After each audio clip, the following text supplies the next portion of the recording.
Señores, gracias por seguir con nosotros. Hoy tenemos una entrevista que queremos compartir y que consideramos que muchos dominicanos y dominicanas, no importa el lugar donde se encuentren, estarán atentos a esta conversación. A raíz de la tragedia en el Jet Set en República Dominicana, Antonio Espaillat ha aceptado esta conversación, se lo agradecemos porque sabemos que para los dominicanos, dominicanas e incluso para algunos países de América Latina y otras partes del mundo, es vital conocer exactamente qué fue lo que ocurrió y por qué ocurrieron estos hechos que todavía duelen profundamente y que ha originado una cantidad de víctimas que sabemos están muy afectadas. Así que le agradecemos mucho que usted esté en esa disposición. Bienvenido y gracias por estar acá. Muchas gracias, Edith, por esta oportunidad de poder hablar contigo y con toda la nación. Lo primero sería preguntarle cómo se enteró usted de lo que pasó en el Jet Set.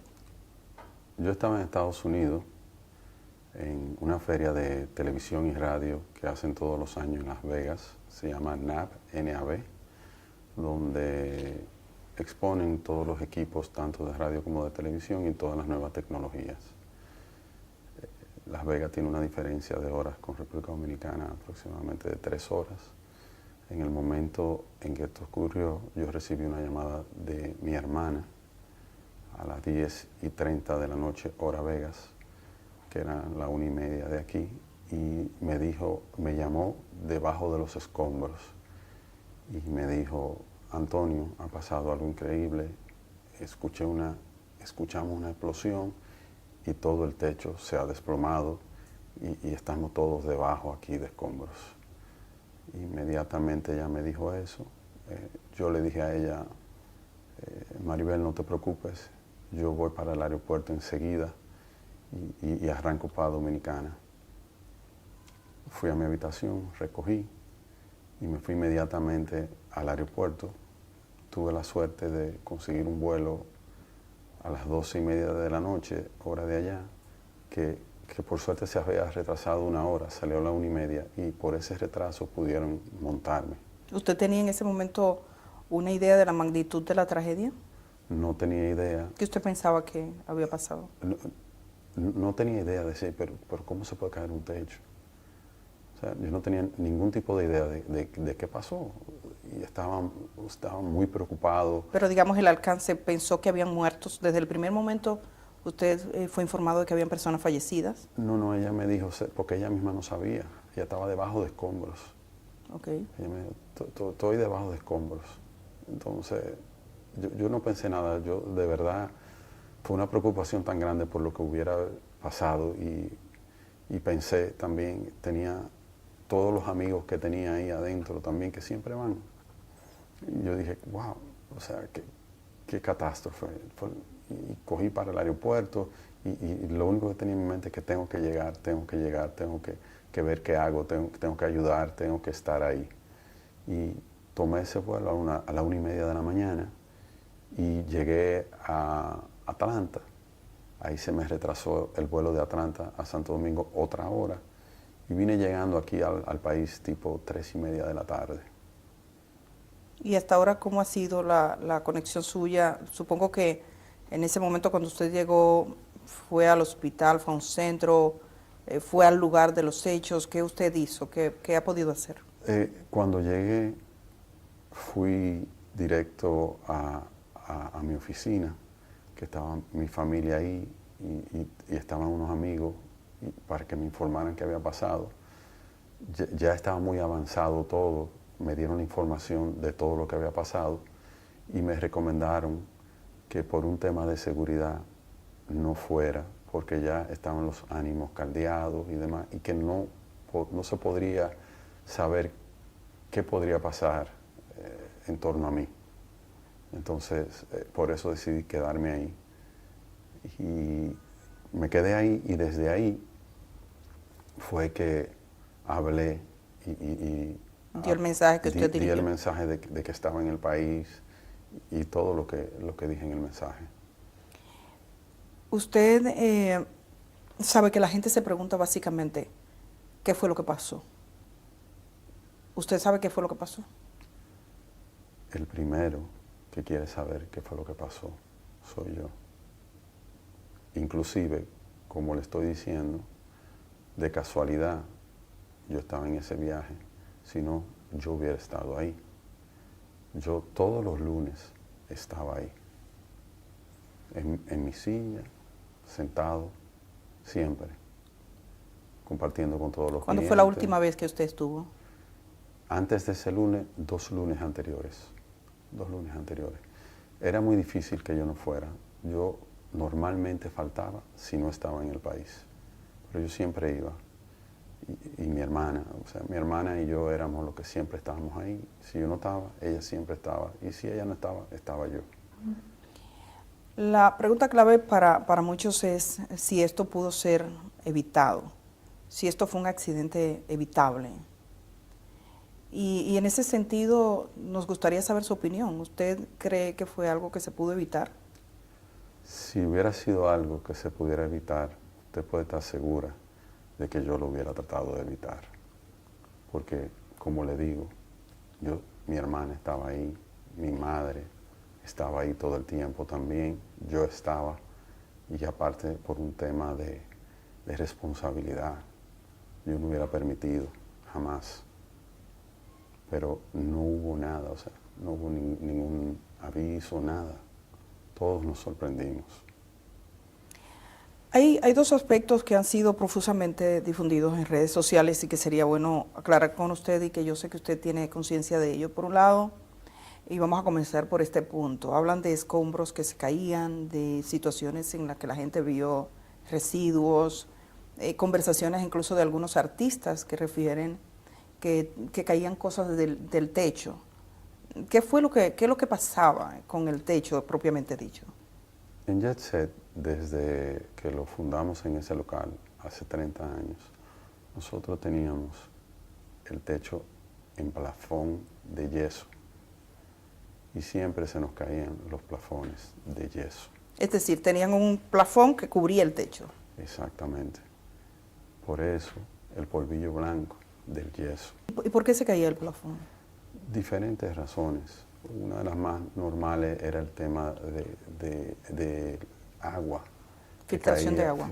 No solo filtración, mayormente agua de los aires.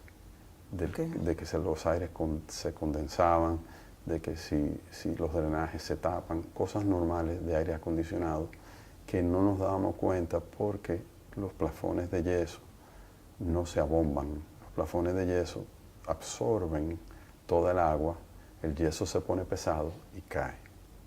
Esa caída de plafones que eran de yeso, ¿ocurrió en este último año? 30 años. En los 30 años siempre se caían, años, porque... Sí, siempre estábamos comprando, siempre comprábamos plafones, siempre.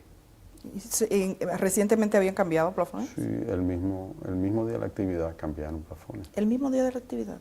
¿Cuántos plafones cambiaron? No tengo el dato preciso, pero se cambiaron, siempre se cambiaban. ¿Se consideraba la necesidad de cambiar el plafón como algo, digamos, consustancial al tema del aire? ¿No se pensó que podía ser algo más? ¿No se una filtración más seria? Nunca pensamos eso. Siempre, en cuanto a filtraciones, nosotros siempre teníamos el techo impermeabilizado. Entonces entendíamos siempre que era un tema de aire. ¿La gente que cambiaba los plafones era la misma? Los empleados, porque un plafón, tú buscas una escalera y lo pone y lo cambia. Eso no lleva, son plafones como si fueran de oficina. Para eso no se contrata una gente para cambiar un plafón. Lo hacía cualquier empleado, una escalera y cambiaba un plafón. Algo vamos a tener que cambiar en el país para que no nos pase de nuevo. 3 cosas que usted piensa que podríamos hacer a partir de este momento. Hay muchas cosas que yo entiendo que a partir de este momento van a cambiar. Yo entiendo que juntos debemos ver todo esto y juntos ver qué cosas tenemos que cambiar. Dando reversa, y como este negocio ha sido objeto de mucho escrutinio público, alguien encuentra un comentario hace 7 años que decían o insinuaban, hay problemas con este techo, que veía alguna filtración. ¿Es posible ustedes en esta etapa recuerdan, si usted mismo recuerda si vio un mensaje como este y si tuvo alguna duda? nunca vi un mensaje.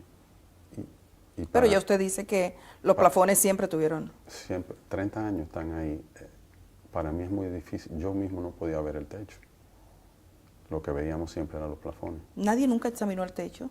No, ¿Nadie verificó si había un problema estructural o de filtración de agua? nunca. Nunca. De filtración, siempre en el edificio hubo filtración, inclusive cuando lo compramos a finales de los años 80, tenía filtraciones el edificio. ¿Cómo usted compra ese edificio? ¿Cuál es la historia de ese edificio? El edificio era el cine El Portal y nosotros solo compramos a los propietarios de ese local. El Jet Set estaba ubicado al lado de la Coca-Cola. Tenía 21 años ahí. Y la gente, los propietarios del terreno eran los dueños de la Coca-Cola. Y ellos ahí nos dijeron que iban a necesitar el terreno. Entonces nosotros dijimos que no había ningún problema, que nos dieran 3 años para mudarnos. Y en ese tiempo ubicamos el cine. Nosotros queríamos estar en el área, porque era un negocio de esa área y entendíamos que lo mejor era como mantenernos en el área para seguir teniendo la misma clientela y que no le fuera difícil a la gente como reubicarse. Estamos hablando del principio de los años 90. Y entonces usted compra. El edificio lo compra la compañía compra el edificio. Y entonces ahí duramos un tiempo y luego entramos a trabajar, a remodelar. Para ustedes entrar y hacer la discoteca ya dentro, como era previamente un cine, ¿hubo algún cambio en la estructura? En la estructura no hubo ningún cambio. Lo único que hicimos fue que usted sabe que los cines de esa época eran cines grandes y era como teatro, que era como bajando. Entonces lo único que hicimos fue nivelar el piso para que tuviera, porque era hondo, un poquito hondo, para bajar hacia la pantalla. Pero no hubo ningún cambio estructural, digamos, Ninguno. del peso, del techo. No, ninguno. Ningún cambio. No. Cuando usted dice la compañía, usted es el propietario del Jet Set. Yo soy gerente Gerente. de la compañía del Jet Set. ¿Y quiénes forman la compañía? Mi madre y yo. Ah, ustedes dos. Sí. Entonces usted es el gerente desde esa época. Sí, desde que establecimos la compañía. Uno de los aspectos que se ha referido es el peso sobre la estructura. Y desde el aire hay una imagen que muchos han vuelto hacia atrás, donde se ven algunas estructuras. ¿Qué tanto peso ubicaron en la parte superior sobre el techo? Yo no puedo hablarle de la cantidad del peso, porque nunca tuve la información de cantidad de peso. Nosotros contratábamos gentes expertas en las diferentes áreas que lo trabajaban. Nosotros contratamos compañías de aire acondicionado que nos montaron unos aires acondicionados. Lo que sí puedo decirle que desde el año 1994, cuando fue que entramos a ese local, nosotros teníamos 6 unidades de aire y hasta la fecha es lo que teníamos, 6 unidades de aire. Esa decisión fue una decisión de la compañía que puso el aire, dice usted, de ubicar allí los... La recomendación fue de ellos, la cantidad de toneladas que deberíamos tener y cómo ubicarlos. ¿No sabe qué peso tenían las unidades que estaban? Nunca cuando uno compra un aire pregunta cuánto pesa. Esa estructura no fue sometida nunca a un escrutinio de decir, digamos, en términos estructurales, un ingeniero, un arquitecto que verificase la estructura en sí misma. No. Y por parte del Estado Dominicano, como ustedes tenían un lugar que era un centro donde iban personas, ¿alguna vez hubo algún tipo de inspección? No. ¿Y qué piensa usted de eso? Bueno, pienso que si no la hubo es porque no había la costumbre de hacerlo tal vez con los demás negocios tampoco. Lo que siempre fueron temas de bomberos, temas de ayuntamiento, pero de que si basura, pero nunca nada temas estructurales ni de edificio. ¿Cómo se siente usted por esto que ha ocurrido? Ha caído un techo y la gente quiere respuestas. Y estamos hablando, quizás pensando sobre todo en aquellas personas que han sufrido la tragedia de un modo más duro, más fuerte, perdiendo a alguno de los suyos. Entonces, digamos que usted no está hablando conmigo, sino con esa gente. ¿Cómo esa gente que está procurando respuesta, cómo cree usted que es el modo adecuado de obtenerla? Lo primero que quiero decir es que yo tengo un dolor muy grande y que lamento en el alma todas las pérdidas. Nunca hubiera querido que esto pasara, jamás, jamás. Yo, desde que esto pasó, no he tenido vida. Y yo mismo quiero saber qué pasó. El primero interesado en saber qué pasó soy yo. El jet set era la vida de nuestra familia. Nosotros nacimos cuando mi madre hizo el jet set. Yo tenía 6 años. Nosotros nacimos con el jet set. Jet set era nuestra vida, fue nuestro sustento, fue nuestro todo. O sea, usted no se puede imaginar el dolor que nosotros llevamos, la impotencia de vivir una circunstancia como la que estamos viviendo. Nunca nos lo imaginamos, ni nunca hubiéramos estado preparados para lo que estamos viviendo. Entiendo sobremanera el dolor de todos. Yo lo entiendo. ¿Quién quiere? O sea, ¿cómo no nos va a doler que uno pierda un ser querido? Emocionalmente, usted dice, no ha tenido vida. ¿Eso qué ha implicado en los últimos días? Los últimos días no duermo. Los últimos días he estado hablando con las familias de nuestros empleados. He estado hablando con familias de las víctimas que se nos han acercado. Pero cuántas cosas quisiera yo hacer que no he podido todavía, ni siquiera empezar.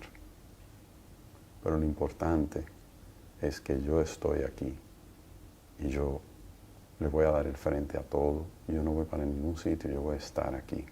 Y todo lo que esté a mi alcance y todo lo que yo pueda hacer, lo voy a hacer. ¿Cuántos empleados tenían en ese momento presente en el lugar? En el lugar habían unos 23 empleados. Tengo entendido que han fallecido 25 empleados. 6. Sí, 6 empleados fallecieron. ¿Usted ha hablado con las 6 familias? Sí, con las 6 familias y he hablado con todos, ¿Eran empleados formales o había alguno que no estuviese formalizado como empleado? Eran empleados formales y habían también empleados contratados por el día, como camareros, que te trabajan ese día, que no son empleados formales, sino que ese día no trabajan en otro sitio y te ofrecen el servicio para ese día. ¿Y alguno de los que murió estaba en esa condición? Sí. ¿Y eso qué implicación tiene en términos, digamos, porque no está en la seguridad social o estaba?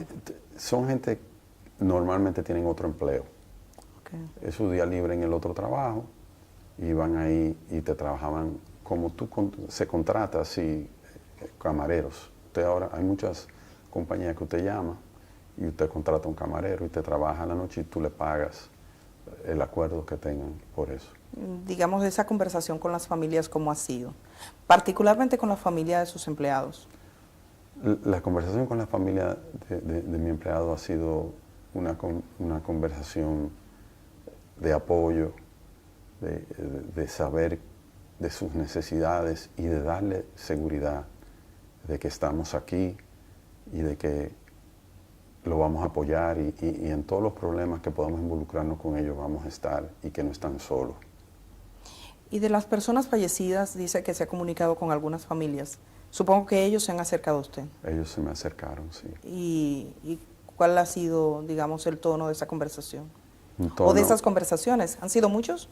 No. He hablado con 3. 3 familias. 3 familias.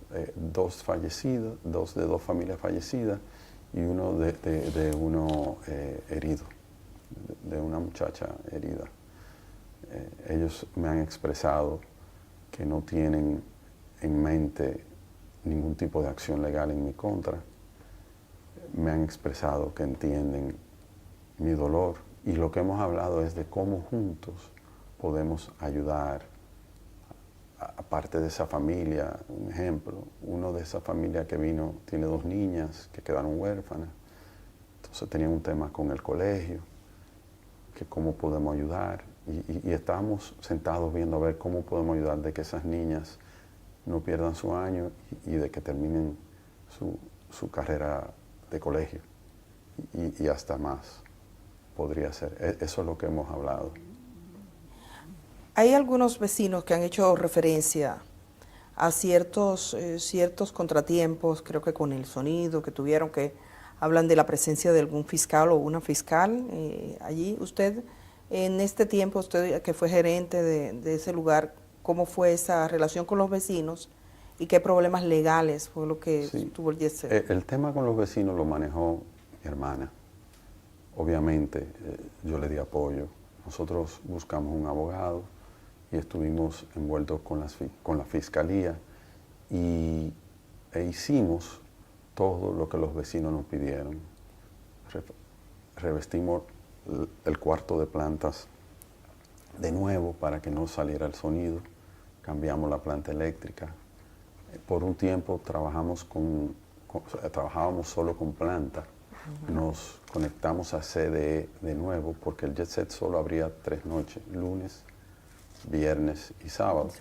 Entonces lo que hicimos fue también hicimos una inversión y volvimos y nos conectamos a la CDE, ya que por ahí es un circuito 24 horas para erradicar y de hecho desde que nos conectamos casi nunca se usó la planta. Reforzamos las puertas de salida, le pusimos doble puerta, o sea, todo lo que nos permitiera que el sonido saliera. Los músicos, en vez de entrar por la tarima, entraban por delante del negocio para no abrir esa puerta y que no le molestara a ellos. Todo lo que nos sugirió y todo lo que nos pidieron a través de la fiscalía, lo hicimos. ¿Eso fue un proceso que duró mucho tiempo? Duró unos meses. ¿Y usted fue a la fiscalía o los fiscales vinieron? Ellos vinieron todo el tiempo. Si me hubieran dicho que fuera, yo hubiera ido. Nunca me dijeron que fuera.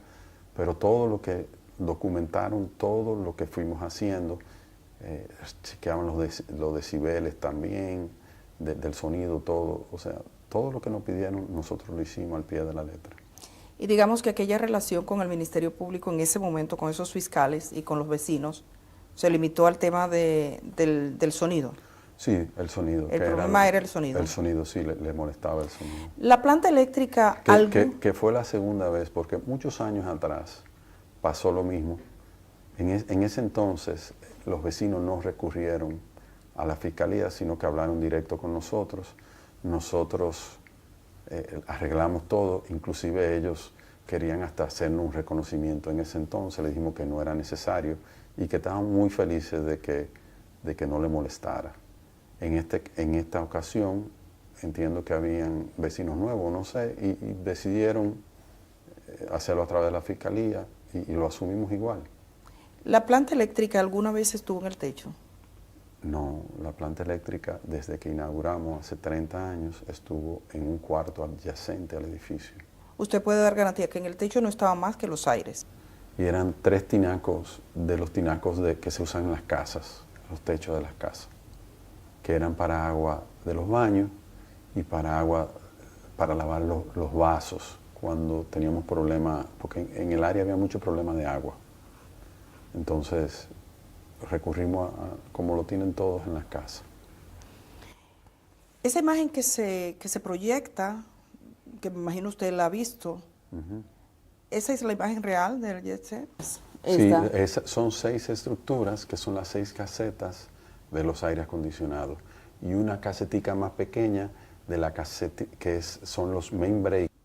Pero y se ve como un cuadro, como si fuera cuadrado. ¿Por qué se ven así? Como si fuera cubierto, como si estuviese... Ok, los aires acondicionados nos recomendaron que lo techáramos con una caseta de alucín porque el salitre es muy fuerte, ahí estamos muy pegados al mar. Entonces los aires, para que nos duraran un poco más, ellos dijeron, para el mantenimiento y todo lo demás, hágale unas casetas de alucín y así ellos pueden durar más. Y se le hicieron las casetas de alucín. ¿Y eso lo recomendó la empresa que lo instaló? En el momento, estamos hablando de hace como 10 años. Pero fue la empresa que lo Sí, colocó. sí, todo. Que tengo entendido que esa parte de los aires están al aire libre. No, porque hay diferentes tipos de aire acondicionado. Uno le llaman split, otro le llaman de paquete. Lo que son split son dos tipos de aire. Son unos aires que tienen el condensador, que me parece que el que está techado, y el equipo afuera. Que ese no importa que se oxide, es el condensador que hay que cuidar. Muchos ojos se viran hacia el techo, hacia lo que ocurría. La manera en que el agua se filtraba, ¿era del techo mismo o se suponía que había algún tipo de conexión desde abajo? Es decir, usted dice que no se suponía que estuviese filtrando el agua, pero estaban arriba los condensadores. ¿Cómo se suponía que esa agua llegaba a los plafones? Cuando ellos lo estudiaron, cuando lo analizaron. Los aire acondicionados, su tubería condensa y tienen también los desagües. Esos desagües, porque ya se tiene alfombra, esas alfombras levantan mucho polvo y los aires se tapan. Cuando se tapan, te tapan el desagüe, cosas así, según me explicaban los expertos del por qué. O sea, entiendo. La estructura, usted dice impermeabilizaba el techo. Se ha hablado mucho sobre qué era lo que se hacía, el tipo de trabajo, si esa estructura recibió unos finos, que le llaman, si para evitar filtraciones se fue poniendo un poco más gruesa. ¿Qué tipo de trabajo se hizo? Nosotros siempre impermeabilizamos. Nosotros nunca autorizamos un fino. O sea que... En los últimos 30 años. No sé si antes de nosotros el cine puso fino. Nosotros siempre impermeabilizamos y no era constante. Un impermeabilizado tal vez no duraba 6, 7, 8 años. Inclusive ahora últimamente se impermeabilizó. ¿Cuándo? Terminamos hace un mes o algo así. De impermeabilizar. Impermeabilizar, sí. Justo por el tema de las... Que cada cierto tiempo ya hay que hacerlo para que no filtre. ¿Cómo había sonido? Ajá. ¿El sonido dependía del techo? No. ¿De qué dependía? De las paredes. El sonido era pegado a las paredes porque el sonido normal era pegado a las paredes con su subwoofer, que es lo pesado, en el piso, que son los bajos. Los bajos siempre están en el piso, que es lo que pesa.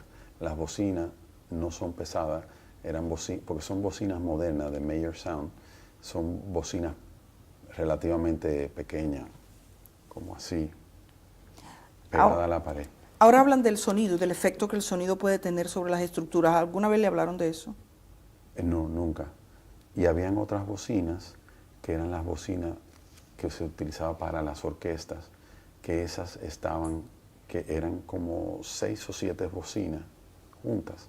Esas estaban colgadas en la tarima. ¿Cuántas salidas de emergencia tenía Jet-Set? Jet-Set tenía 5 salidas. Incluyendo la puerta principal. Incluyendo la puerta principal. Tenía ¿Dónde estaban? 2 salidas de emergencia en el fondo. Tenía la salida de la tarima. Tenía otra salida en el bar principal que estaba al lado de la tarima. Por ahí entraban los empleados y entraban todas las mercancías. Y tenía la del frente. Eran 5 por todo. ¿Ninguna estaba cerrada por fuera? No. ¿Estaban habilitadas? Todas. La gente salió por ahí. ¿Alguna remodelación se hizo? Sí, en 2 ocasiones. En el año 2000 se remodeló. ¿En el año 2000? Y en el año 2015. ¿Qué se hizo específicamente? Mayormente cambio de tapicerías, alfombras, sillas, mesas, básicamente. Y anexos fuera de la estructura, fuera de la estructura. O sea, que no implicaba un peso No, para la estructura. no. Y cuando se hizo esa remodelación, ¿fue un personal calificado? Sí, todo lo que nosotros hicimos siempre contratamos ingenieros, expertos en el área. Y nunca nadie se fijó, nunca nadie miró. No, porque, como le explico, eran remodelaciones de abajo, o sea, del salón. Telas, alfombras, sillas, bares, decoración. Cuando se puso arriba que usted decía que se impermeabilizó, ese personal tampoco notó nada. No notó la posibilidad de un quiebre. No. Pero ese personal que ponía la impermeabilización, ¿qué capacidad tenían? ¿Había algún ingeniero entre ellos? ¿Usted contrataba empresas? ¿Eran empresas? Por tiempo se contrató empresa, por tiempo se hizo con gente de mantenimiento de nuestra misma gente, porque los impermeabilizantes los venden, o sea, ahora te venden como por cuadro y tú simplemente lo pegas al techo. Entonces, eso no necesita más de ahí. Se han contratado compañías también con otro sistema que era que le tiraban como un caliente arriba para que se pegaran todo. Todo eso ha ido evolucionando con el tiempo. Pero nosotros siempre contratamos esos servicios.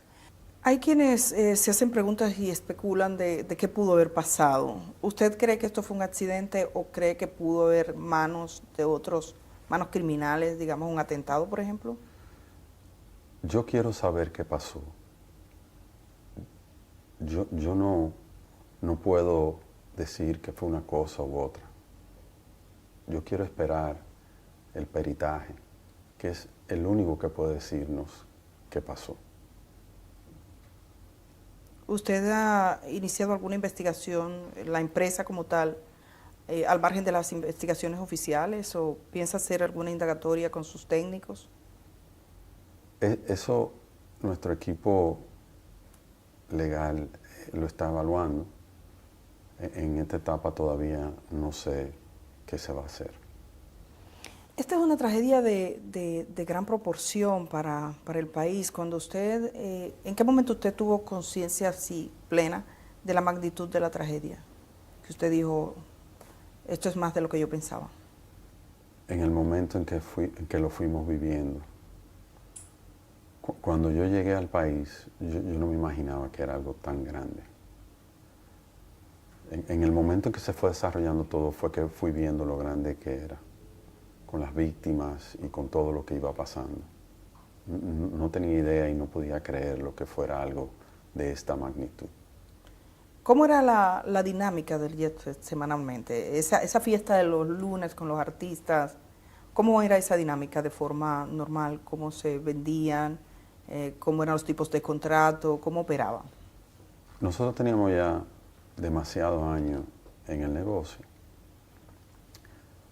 Nunca había contrato con los artistas, sino que simplemente una persona encargada de esa área lo llamaba, decía, ¿usted está disponible para cantar el lunes tal? Sí, pues perfecto. Esa era la dinámica. Que ustedes tenían. Sí, de toda ¿Y la se vida. vendían qué capacidad tenía de personas y cuántas había esa noche? El Jet Set tenía una capacidad de sentados 550 sillas. Ahí no cabía más. 550 sillas sentados. Sí. ¿Y esa noche cuántos lugares estaban ocupados? Esa noche tiene que haber habido un promedio entre empleados y clientes, un promedio de 500, y los músicos, un promedio de 510 personas, más o menos, 515 personas. Era un sitio que, aunque se veía muy grande por fuera, al ser todos sentados, no era tan grande. Si usted le quitaba todas las sillas, usted ahí, porque muchas veces hicieron fiestas que promotores alquilaban el Jet Set y hacían fiestas diferentes, con DJ parados, y ahí metían hasta 1000 personas, porque eran parados. Pero el tema de sentados limita mucho el espacio. Entonces, por más que usted quiera, pero eran unos shows. La gente bailaban, pero la mayoría de la gente lo que hacían era ver el show. Entonces no había tanto espacio. Ahí con 500 personas, 550 como mucho, ya eso estaba que no cabía nadie. Que no fue el caso de ese día. Ese día había espacio. O sea, que ese día había menos de 550 personas. Seguro, más o menos por ahí. Había una costumbre de tener como mesas. La gente tenía mesas para... ¿Usted tenía un lugar específico? Por eso le llamamos la familia Jet Set. Ahí habían clientes de 30 años. Ahí había clientes, la mayoría de clientes tenían su mesa fija. Llamaban, no a mí, yo no tenía, en ese sentido, yo no tenía esa relación, pero llamaban a su camarero y le decían, ¿hoy voy o no voy? Si el cliente no iba, ellos la vendían a otra persona, pero siempre era la persona de esa mesa el que la tenía. Y eran muchos.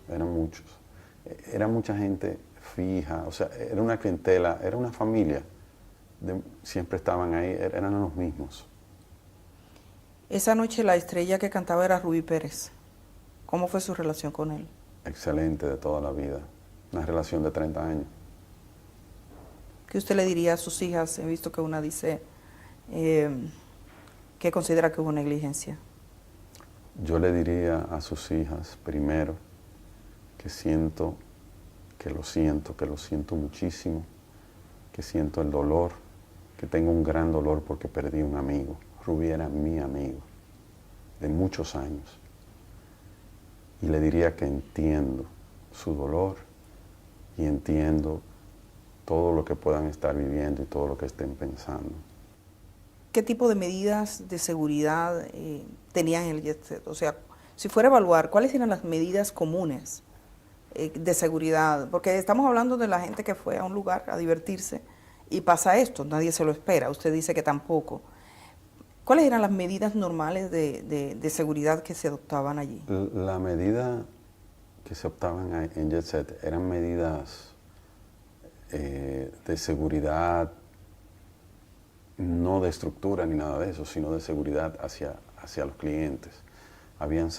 Teníamos como 6 seguridad, individuos que estaban ahí, que protegían, teníamos 2 en la puerta. Fue el primer negocio que prohibió la entrada de armas de fuego, inclusive a militares. O sea, no permitíamos las armas de fuego, teníamos que chequear bien eso y la seguridad cuidando a todo el mundo adentro. O sea, la medida de seguridad era muy... La gente se sentía muy segura y protegida. Y toda esta seguridad siempre estaban pendientes a que no hubiera ningún tipo de trifulca ni nada por el estilo. También me refiero al aspecto del entorno en sí mismo. Quizás, me imagino, usted es empresario y aspira a seguir siéndolo. Se lo pregunto, ¿usted va a seguir con sus mismos trabajos? ¿Piensa seguir, no? Claro. Hacia adelante. Claro. Algo cambió ese día, en la manera en que uno ve las edificaciones, en cómo uno mira el techo, los dominicanos, en cómo nosotros miramos el techo. Para usted, ¿qué ha cambiado? Y ese cambio es como si pudiéramos regresar en el tiempo, quizás estuviésemos tomando algunas decisiones. ¿Usted piensa que hay algo que tenemos que cambiar para que esto no se repita? Creo que esto ha pasado por algo. Creo que esto ha pasado para que todos revisemos y que todos estemos atentos a muchas cosas que ninguno estamos. Esto independiente del gran dolor que representa para las víctimas, para nosotros y para la nación.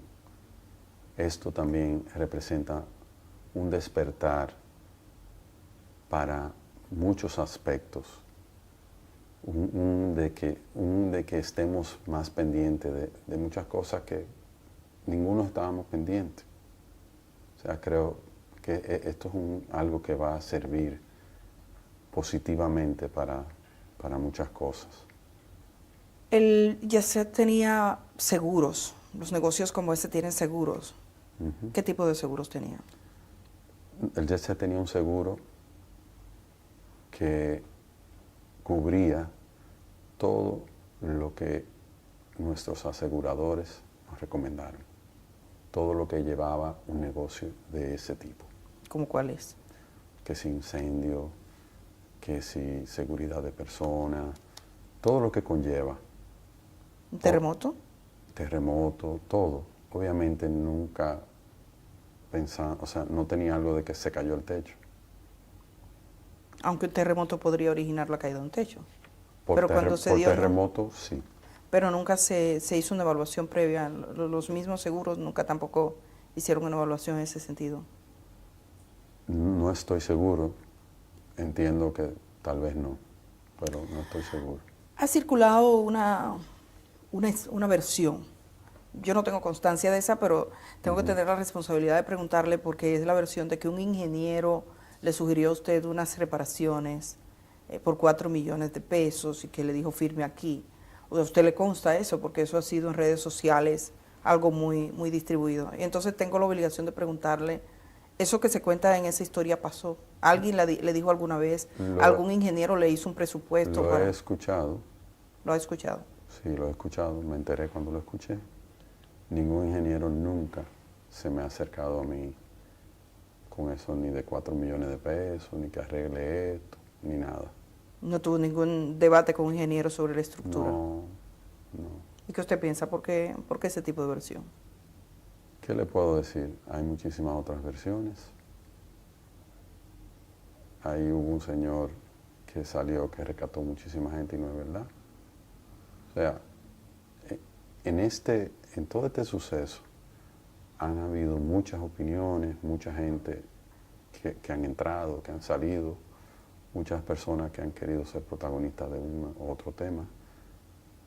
Eso no es verdad. A mí nunca se me acercó nadie que aparte, con 4 millones de pesos no se puede arreglar ni una esquina de un techo, como cuesta todo hoy en día. O sea, ahí solo vemos que a mí nunca se me acercó nadie.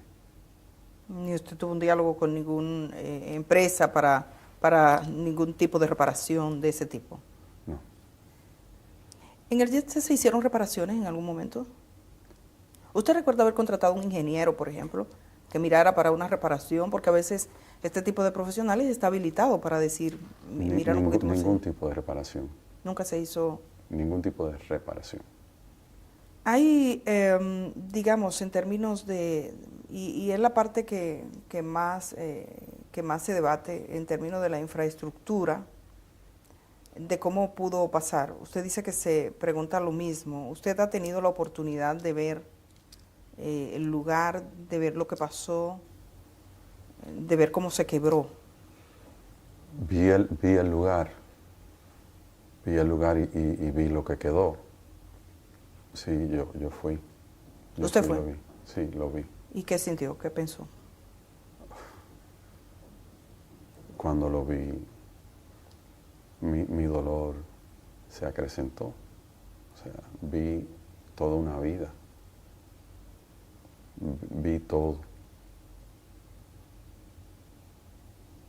O sea, no tendría ni palabras para expresarle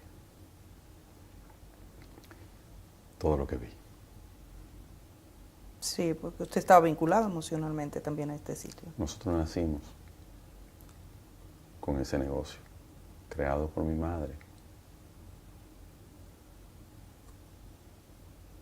Y era un escenario habitual. Yo no faltaba. En diciembre nosotros tuvimos aproximadamente 20 fiestas con artistas en vivo. Yo no falté a una fiesta. El 26 de febrero fue el 52 aniversario del Jet Set. Y ahí estuvimos todos, mi mamá, yo, mis hijos, mi esposa, todos estuvimos ahí, mis hermanas, sus esposos, la familia completa, en mi mesa, donde yo siempre estaba sentado. Eso fue un mes antes de la tragedia. Yo siempre estuve ahí, siempre sentí la responsabilidad de estar ahí. Siempre, por todos estos años, ininterrumpido. En algunos países, cuando uno va a un sitio que tiene vocación de servicio público, uno ve en una pared ciertas verificaciones que se hacen. Usted ha sido empresario por muchos años en este negocio de diversión, un negocio que reunía a mucha gente. ¿Qué tipo de verificación se hacía? ¿Alguna vez se recibió una visita de algún tipo de verificación? La que fuese, del tipo de servicio, de lo que se paga, lo que sea. ¿Alguna vez alguna autoridad llegó hasta allí? Bomberos, ¿Bomberos? ¿Fueron? siempre. ¿Iban los bomberos? Que los extinguidores, que las salidas de emergencia, eso. La gente del tema del trabajo, en un tiempo siempre pasaban a ver la cantidad de empleados que tú tienes, las cosas rutinarias. Salud pública para ver si los vasos están limpios, ese tipo de cosas. Nunca una revisión estructural. Nunca. Evidentemente, la parte más dura, digamos, frente a usted es esa idea que algunos tienen en su mente. Esto se pudo evitar. Esto sería negligencia. Porque los accidentes pasan, pero la gente se pregunta, ¿se pudo evitar? ¿Fue negligencia? Cuando el hecho de que eso se haya formulado, y es la pregunta más repetitiva que se formula en este momento y usted lo escucha, ¿cómo usted se siente? ¿Qué usted siente respecto a eso? Yo me siento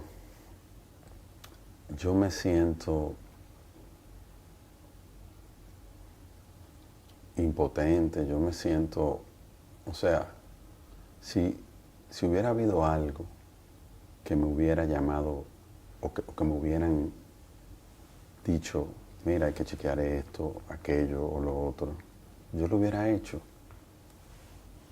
Yo lo hubiera hecho con todo el gusto. Yo estaba ahí. Mi familia estaba ahí. Mi hermana estaba ahí. O sea, ¿cómo yo no lo iba a hacer? Todos los que iban ahí, la mayoría eran amigos míos. El incendio que se alude, ¿cuántos incendios hubo en el Jet Set?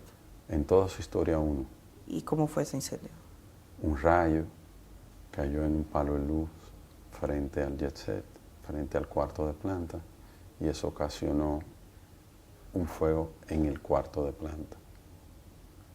Se llamaron los bomberos, en menos de 30 minutos apagaron el fuego, solo sufrieron las dos plantas eléctricas que estaban ahí dentro y los cables que estaban ahí dentro. Eso fue todo. Inclusive, antes de a la semana de eso ya nosotros estábamos abiertos de nuevo. ¿Usted considera que hay quienes se hayan aprovechado para dañarle o algo así? ¿Usted tiene otros negocios? Yo no puedo juzgar a nadie. Ante un suceso como este, de tanto dolor, yo no puedo juzgar. ¿Usted entiende? Yo lo entiendo. Usted ha dicho que está listo para responder. ¿Qué consecuencias piensa que puede tener sobre usted? ¿Qué usted espera que pase? Yo no sé. Yo vine, yo estoy aquí. Es la primera vez en mi vida que estoy viviendo algo como esto. Yo estoy aquí. ¿Usted tiene socios? Han hablado de muchos socios. Mi madre. Su madre. Ella y usted son los Propietarios de la compañía de Jet Set. Es la fundadora y todo. Mi mamá. Lo más difícil de esto. Lo más difícil de esto es ver el dolor de todos los que están viviendo esta tragedia, y el dolor de mi familia, y el dolor de los amigos, el dolor de los empleados. ¿Su vida ya no será la misma? No. ¿No cree? Después de esto nunca será la misma. Nunca. ¿Pero usted tiene otros negocios? ¿Piensa seguir adelante? Tengo que seguir adelante. Y tengo que seguir adelante porque tengo que ayudar a todas las personas que yo pueda ayudar. ¿Qué es de cierto en que sus cuentas han sido de alguna manera inmovilizadas porque se estaba pasando dinero de una compañía a otra? ¿Eso ocurrió? Salió ¿Un comunicado de sus abogados? Un comunicado de nuestra parte diciendo que ¿Qué? no. No. ¿Es algo con lo que se puede estar tranquilo? Todos pueden estar tranquilos. Yo voy a estar aquí. Yo quiero trabajar. Yo quiero hacerle frente a todo lo que la ley me diga que tengo que hacerle frente y a todo lo que, aparte de eso, a todo lo que yo quiero hacerle frente. ¿Algo Sí. más que usted quisiera decirle a las familias de las víctimas, sobre todo? La familia de la víctima, quiero decirle, lo siento. Lo siento mucho. Nunca hubiera querido que pasara. Y estoy totalmente destrozado con todo esto que ha pasado. Pero yo voy a estar aquí. Y yo voy a trabajar para ayudar y hacer todo lo que tenga que hacer y darle el frente a todo lo que yo pueda darle el frente. Eso es lo que yo puedo decirle. Ese centro es casi un lugar de peregrinaje. ¿Usted aspira a recuperar el terreno o ya no piensa volver allí nomás? Yo entiendo que el tiempo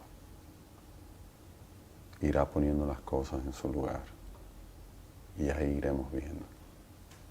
Muchísimas gracias. Gracias, Edith. Antonio Espaillat, que es parte de esa compañía propietaria del Jet Set de República Dominicana. Gracias por conceder esta conversación y esperamos que de alguna manera responda a alguna de las inquietudes que tiene la población sobre lo que ha ocurrido. Gracias. Muchas gracias.